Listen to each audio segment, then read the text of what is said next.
ரெபேக்காள் பேசுறா, ஆகையால் என் மகனே என் சொல்லை கேட்டு நான் உனக்கு கற்பிக்கிறபடி செய். ஈசாக்குன்னு ஒருத்தர் இருக்கிறார்ல, அவர் இப்போ ஒரு காரியம் சொல்லி இருக்கிறாரு.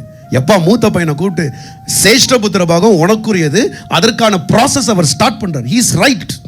எப்போதுமே பலமுள்ள சத்தம் சரியா ஆரம்பிக்குது. இப்ப ரெபேக்காளுக்கு என்ன சொல்லியிருக்கணும்? அப்பா இப்போ ஒரு ப்ராசஸ் ஸ்டார்ட் பண்றாருப்பா, மூத்த பையனுக்கு தான்ப்பா அது வர வேண்டியது, நீ வெயிட் பண்ற மகனே, உனக்கானதை கர்த்தர் கொடுப்பார்ப்பா. அது சொல்லாது, அதான் பலவீனமான சத்தம். எப்போதுமே இந்த பலவீனமான சத்தம் உங்க காதுல அப்பா என்னெல்லாம் சொல்றாரோ அதுக்கெல்லாம் மாத்தி மாத்தி சொல்லிட்டே வரும். இன்னொன்னு கற்றுக் கொடுக்கும், தனக்கு வர வேண்டிய நேரத்தில் அந்த ஆசீர்வாதத்தை பெறாம எப்படியாச்சும் குறுக்கல்ல பூந்து வாங்கிடணும்னு நினைக்கும். தேவன் தரும் வரைக்கும் காத்திருந்து வாங்கும்போது அது நிரந்தரமா இருக்கும். அதை தான் கூடாரத்தில் நம்ம சொல்லி கொடுத்துட்டே இருப்போம்.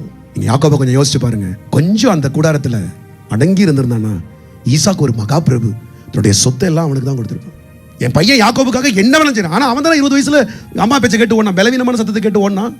வாலிப பிள்ளைங்களாம் நல்லா கவனமாக கேளுங்க. அவங்க பேசுறாங்க, இவங்க பேச காதில் வரவே கூடாது.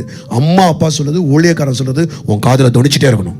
ஈசாக்குக்கு பொண்ணு பார்க்க போகும்போது ஈசாக்கோட அப்பா ஆபிரகாம் இருக்கிறார்ல, 10 ஒட்டகம் கொடுத்து ஒரு வேலைக்காரன் அனுப்புறாரு.